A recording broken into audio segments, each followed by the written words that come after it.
সালামু আলাইকুম প্রিয় দর্শক। আসলে আমরা বাঙালি জাতি কখনো সমালোচনা ছাড়া প্রশংসা করতে শিখিনি।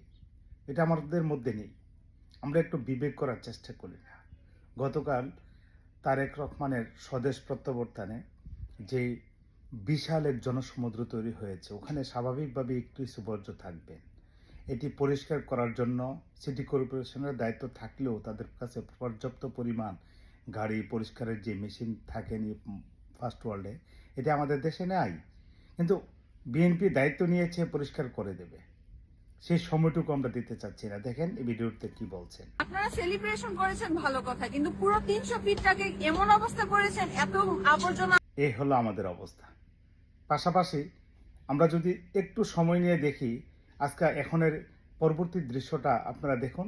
এই যে এখন কেমন দৃশ্য দেখাচ্ছে, সম্পূর্ণ পরিষ্কার করে দিয়েছে বিএনপি চমৎকারভাবে, আবার পুনরায় রূপ চলে আসছে।